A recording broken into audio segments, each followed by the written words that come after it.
This is my review of Love at the Lockup, Season 2, Episode 47, Risky Business. Okay, so it starts off with Megan. She's at home, singing her little heart out. She gets on the call. She gets on the phone to call Michael's mother to find out exactly where is Michael, because apparently she's still been on ghost mode. So the mom basically was like, you can hear it in the mom voice like, girl, get over it. The man ain't shit. You know he ain't shit. Leave me alone. That's how the mom voice was sounding, but she ain't say those words. But that's what I got from the situation. So she was like, I ain't trying to be in y'all business. I don't know where he at. So Megan says that, his mom she don't really believe his mom because she hasn't been truthful in the past. She was like, she knew he was married and she never told her. Well, he knew he was married and he never told you. That was not his mom's place to tell his business. It was his place. So keep that energy for him. Don't put it on the mom. Keep it for him. So now we have Sarah. She's in the house, washing dishes, being a mom with the kids. So she goes over, to where the little baby was. She starts feeding her, but as she's feeding her, she's texting Michael.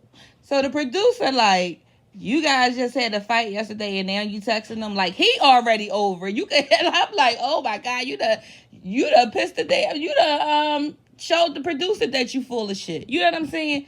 So she was like, well, I'm trying to get him to go to counseling. This is our last ditch effort, to try to see, how we can effectively co-parent. She said that they're the best people for each other and the worst people for each other. No, at this particular point, y'all bad for each other. Y'all may have been good in the past, but that shit is over and done with. You both are toxic. And until you get over the fact that he did the dirt that he did to you and you let that go and just focus on being parents to the children, it's never going to get better because you're still holding on to how he fucked you over. And it spills out into, oh, he's a bad father. He's this, he's that. He may be a bad father, but you bringing everything up involved in that is making the situation 10 times worse. That's why y'all having the problems that y'all are. Now, I'm not saying he's 12 head is the perfect dad because we all know he ain't shit. We all know he's not a good dad. We all know this. But you keep fucking with him, it's going to push him away even further. Like, y'all do need a mediator in this situation. Now, the producers was petty as shit. Because why they do a close-up on Maria's face like that? Did y'all notice that? They was petty for that shit. Like, okay. Anyway, Michael and Maria, they laying on the bed talking, and Maria basically telling him the kids need to understand that mommy and daddy is no longer together and they're not going to be together, and everybody has their place that they need to, fall in line with. So I'm like, first of all, the kids don't need to be involved in everything that's going on with the parents anyway. The kids need to stay out of it. Stop bringing them into situations. The 4-year-old don't need to have a conversation with her parents, and her parents do not need to tell her that they're no longer together at 4. The only thing she should do is be, at this moment, is feel a love from both of her parents. She don't need to know the logistics of everything. So shut the freak up, Maria, okay? Shut up. So Michael basically saying that he's going to explore other options if Sarah keep getting in his way. You have nothing to stand on, Michael. Nothing. Your head is real big, but you ain't got shit up in there. Cause what you gonna have to say to the judge? I just want to know what are you gonna have to say to the judge when you try to, plead your case for custody of those girls? What are you going to say? What are you going to be able to produce? Where do you live? What income do you have? What stability do you have? Like, you need to think about that shit. You acting like you got this stuff down, in the bag, and I'm not too sure about that. But we'll see. So now we have Lacey. she's meeting up with John. So she basically said that after her finding out that Shane cheated, she decided to call John's phone, and he answered the phone because we all know that he's in a sober house. So she was surprised. So my thing is, why the hell you calling his phone? You know what I'm saying? Like, you using this as an excuse to get back at Shane because Shane cheated, but you was about to cheat on Shane before you even found out, because you was looking for John when the hell he got locked up. Like, come on, girl, please make it make sense. So anyway, she meets up with him. He's at someone's house where he's doing work at. So they're there alone. So they go inside the house and had a conversation. So she's like, "Oh, I miss you, John." And she was like, "Well, I have something to tell you. Shane cheated on me." So he's like, "He just walking all over you."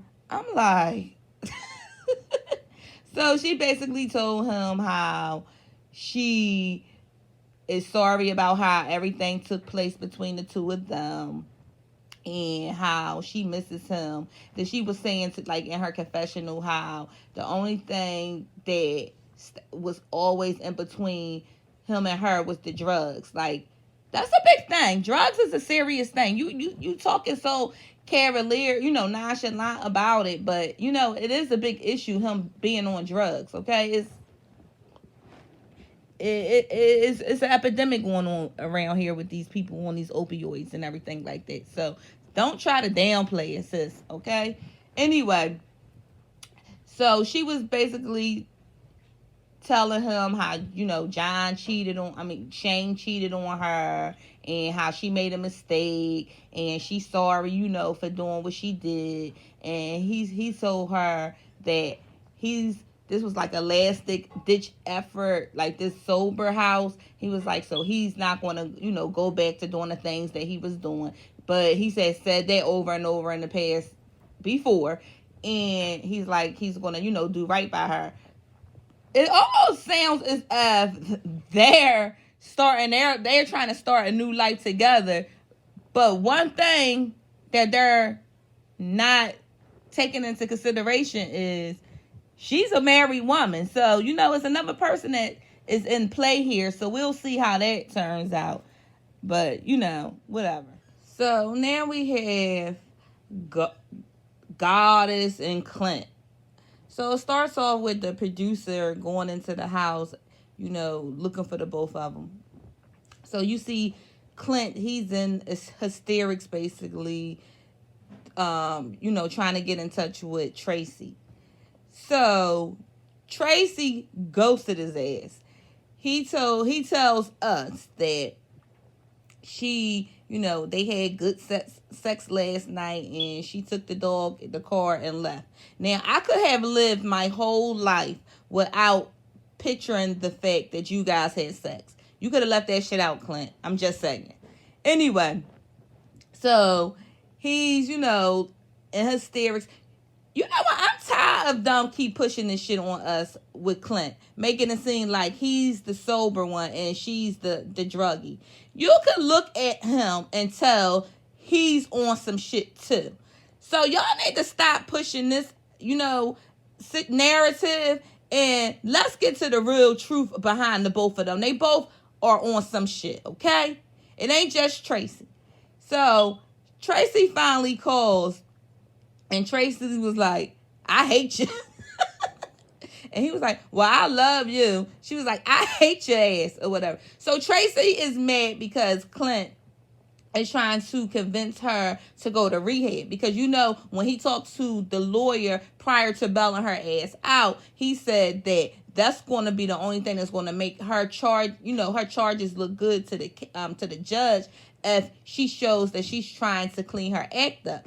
So Clint ain't trying to miss out on that $5,000, because his mom already told him, you kick out that money, you gonna kiss that money, but goodbye. He did it anyway. Now he's upset because He know he ain't gonna get that goddamn money back because Tracy gonna go back to jail. He says, why don't she love him enough to stay out of jail and, want to be with her man? Why do she keep gotta, do the things that she doing? Because you married a fucking addict, Clint. And you are using with her. I don't know what drug of choices you may have, but you're enabling her. And it's not going to help if y'all both do some, or y'all both getting high. It's not gonna work. But Tracy, did you really have to take the goddamn dog too?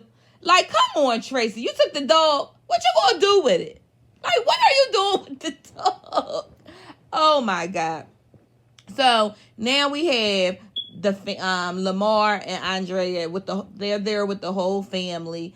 Nyla's cooking breakfast for everyone. So now they're at the breakfast table. You could see Andrea. Well, she had called her girlfriend and asked, can she come get the children because, she's breaking down at the moment. So you could see that she's in there steaming. We didn't know at the time why, but she eventually told us that she found something that it was in his jacket. So Lamar is thinking that she having a problem from last night, that this is boiling over from last night. He has no idea that she was in his pocket and found some new shit. So Tennyson was like, he don't know what got his mom going, but she's really, she's really on one. So the little baby, I forgot her name.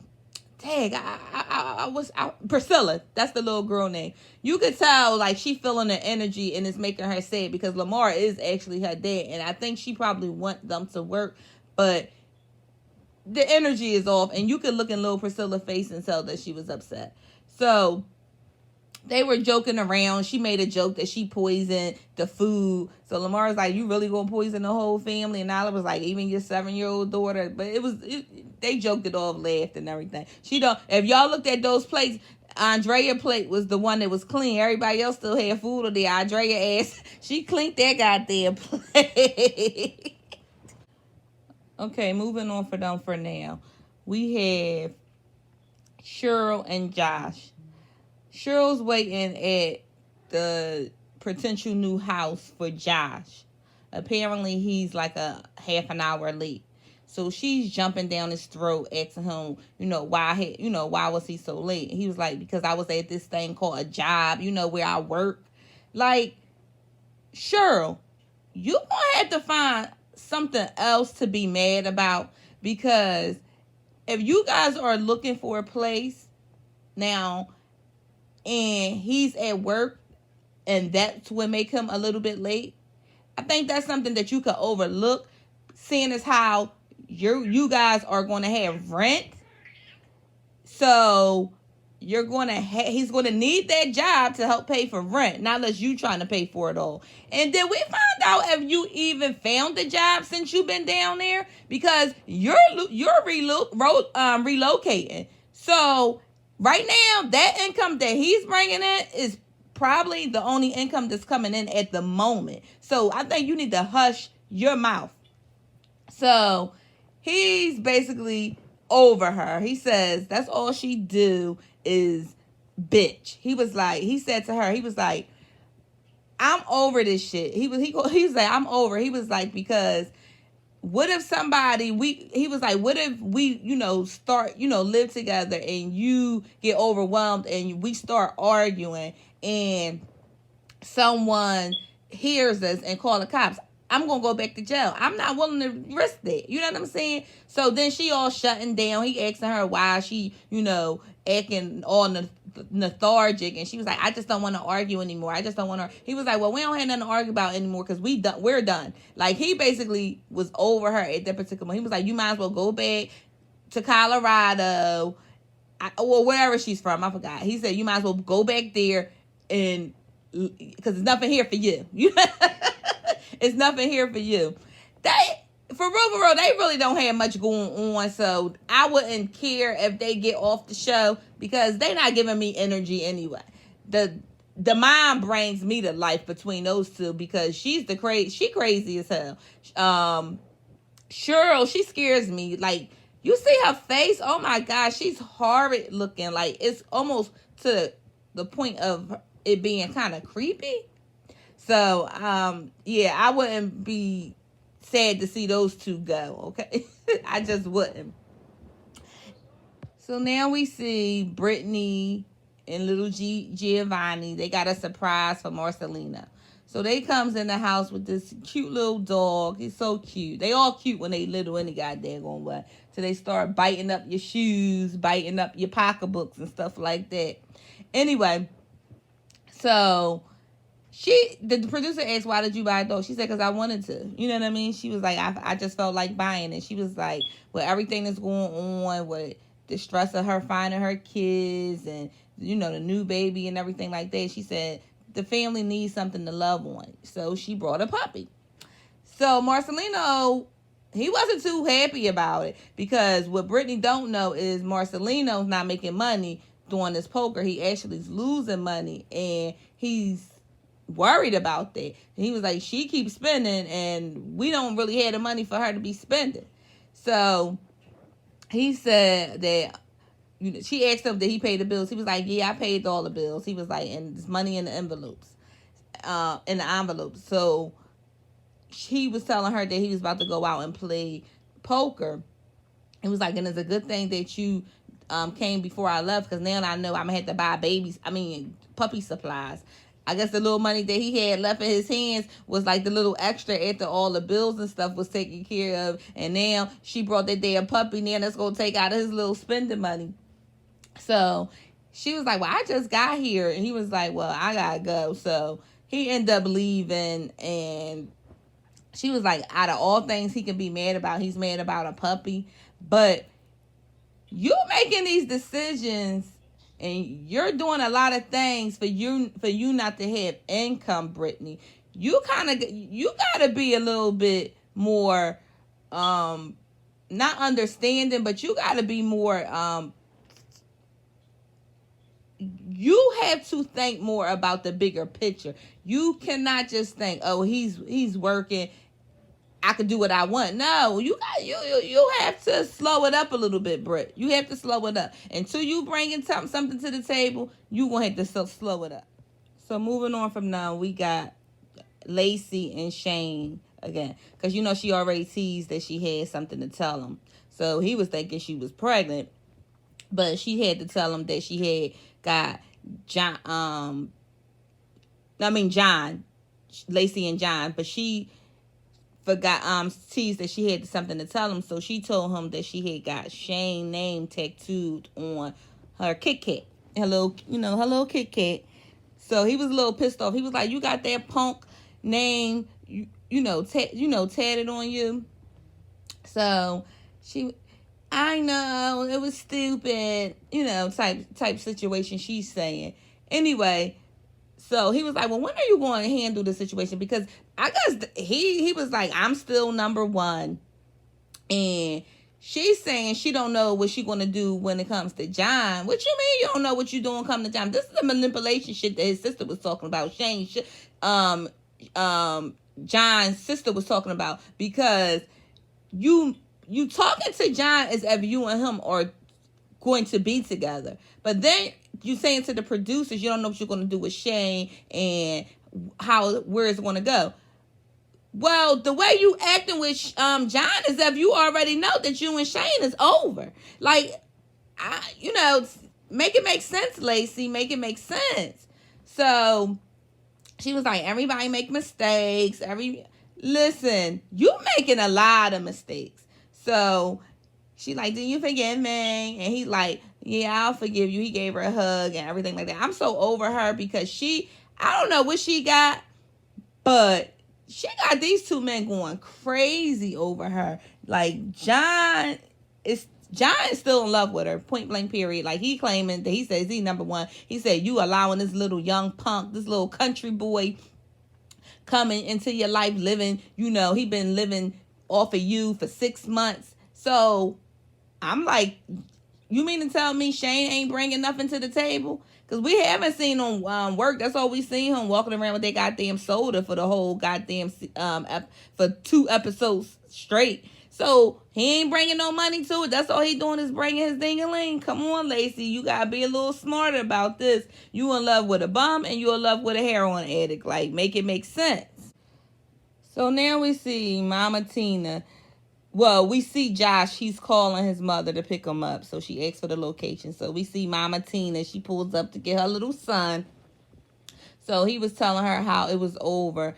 You know what, Mama Tina? You could have acted like you wasn't so happy. You could not hide your excitement. Like, she ate that shit up, okay? So he was telling her how, he still gonna have love for her. She been a part of his life for, a number of years now. And, love don't, stop that easily. He said, but he's looking forward to, getting, into himself, working, worrying about him, for right now. So I thought, he was saying the right things because you've been in and out of jail. This is your first time that you want to try to get on the right track. And you do need to get to know yourself. You do need, to get in a routine where it's about you. And she was bringing a lot of drama. So I get it. So Mama Tina was like, listen, you could get some pretty girls.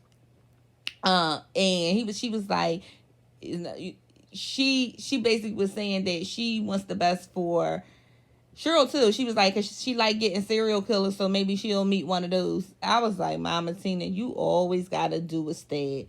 You always have to do a stab, okay? We know you don't like this girl, but dang. Anyway, moving on. Now we have 12 Head and Sarah. They're going to see a therapist. So Sarah's already there. 12 Head walks in. Even though Michael was late, Sarah, you ain't had to point that shit out. You was starting from the rip. He like, hello. He was trying to be a little bit on the civil side, even though the day before y'all had a knockout drag out. You understand what I'm saying? You go straight for the juggler and was like, you're late. And he was like, I'm here now. He was like, do you have anything? So he was like, well, we could talk about that inside. So the therapist come out. She introduces herself. They goes in. And she get like a little background because it comes out that Sarah has been seeing her since she's been 15 years old. She has a lot, she know everything traumatic that happened in Sarah's life. We didn't know that Sarah's mom passed away when Sarah was the age of 12. And she stated in the therapy session that she has a fear of passing and the girls have to go to Michael. Like, that's a fear of hers. And understandably so. She probably was traumatized as a child and she knew everything that took place after her mom passed away. So she don't want those for her girl, especially like on the note that they're on now with Michael being in and out with all these different, women and stuff like that. I get it. Like, one thing I can't say that Sarah is a bad mom. Certain stuff that she do, I don't rock with, but I cannot say that she's a bad mom because she doesn't give me bad mom vibes. You understand? So Michael, the therapist was saying basically, we mimic our parents. So she got a little background information from Michael. So we learned that he does not ever remember his parents ever being together. He remember his mom arguing with his father. He remember being separated from his father. And he had a lot of resentment from that. He said he was acting out in school, doing different things like that because it's a direct result of his father not being there. And he's kind of mimicking his father behavior because that's what the therapist said. You're becoming him. You know what I mean? Your dad is the one who taught you how to be who you are. Indirectly, but that's the truth. He has shaped your life even though he hasn't been there for you. So Michael's basically saying if they keep on the road that they are on, he's going to have to look at legal options. So he think he's really saying some shit. Well, he don't know. Sarah already did that. So when he was talking that, Sarah was like, listen, I already seen what my options are. I already met with a judge. I didn't tell him anything. He asked what was going on. Sarah, make it make sense, baby. You saying you ain't tell the judge nothing, and the same brother you saying that he asked what was going on. So you told him what was going on. Stop making it seem like he just looked at paperwork and granted you full custody. No, you gave him a background story of the situation. Okay, that's what you did. Anyway, he was like, "What you mean? You don't got custody of my kids? You trying to take my kids?" And the therapist like, "No, that's not what she's saying. She's saying as of today, I have temporary full custody." Wow. He was unaware of it, and so she was like, he was like, "When that happened?" He was like, she was like, "You didn't get the paperwork," and he was like, "No." See, Michael, that's your problem because you laying bed to bed, woman, from woman to woman, and you not knowing what's coming to your house.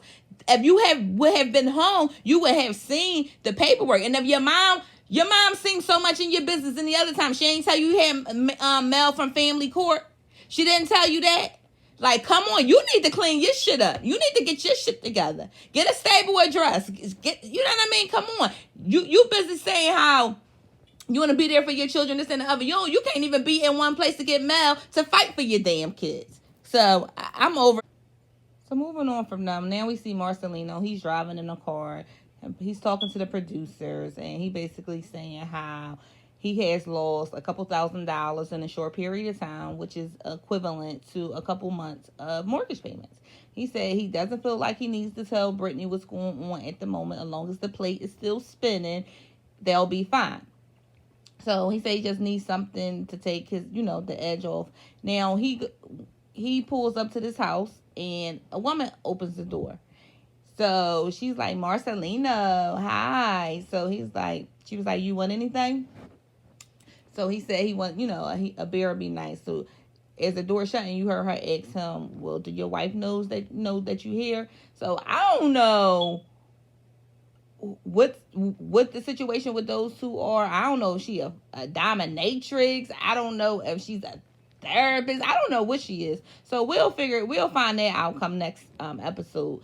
They try to make it seem like it's some inappropriate behavior going on, but I don't know. And now moving on, we have Andrea and Lamar. She finally confronts him about what was in his pocket. So she let us know the reason why she was in his pocket is because after the dinner that they had the night before, she just wanted him out of there. So she was looking for the debit card to book him a ticket back home to LA. So when she was in his pocket, that's when she found, the condoms. So she was like, did you do anything when you were out in LA? He was like, no. She was like, you sure about that? He was like, no. So she was like, is that the only jacket that you wore out here? He was like, yeah. So she told him to go get the jacket or whatever like that. So he looking through the jacket and pulls out the condom. So he talking about, what are you talking about? These? As soon as he say that, she went in on him. Her little fat ass was moving. I'm like, oh my God. She was like, you ruined my life. You ruined my kids. Like, she was going in. The producers couldn't even get her off his ass. I'm like, oh my God, y'all better help Lamar in there because Andrea ain't playing with him. Don't let that little Miss Utah fool y'all. She was on his ass. So she was saying that her professional how she gave up 8 years for him. She was there for him. She supported him. She was loyal to him. And this is the thing she get. But Andrea, let me tell you something. I understand you invested a lot of time, and we, as women like to think that wouldn't go unnoticed, and we deserve that loyalty in return. But people is people, and you should have learned from previous situations and life experiences should have told you, or other people's life experiences should have told you that people say what they need to say when they need to say it. You understand what I'm saying? That's in general. It ain't got nothing. It's not just based on people that's in prison and somebody supporting them from the outside. That's just in general. So with that being said, is he's home, he's out. You was giving him his ass because how long do you think that he was going to just be there and not do him? Like, you wasn't giving him no ass. You wasn't doing, wifely duties, and you wasn't treating him right. So I'm not giving him a pass. I'm not saying that he's right, but come on now. You would be stupid to think that it wouldn't have been a possibility. That's all I'm saying. So that's all I have for this episode. If you guys like the content, please feel free to like, comment, and subscribe. And don't forget to hit the bell and holla at your girl. Bye.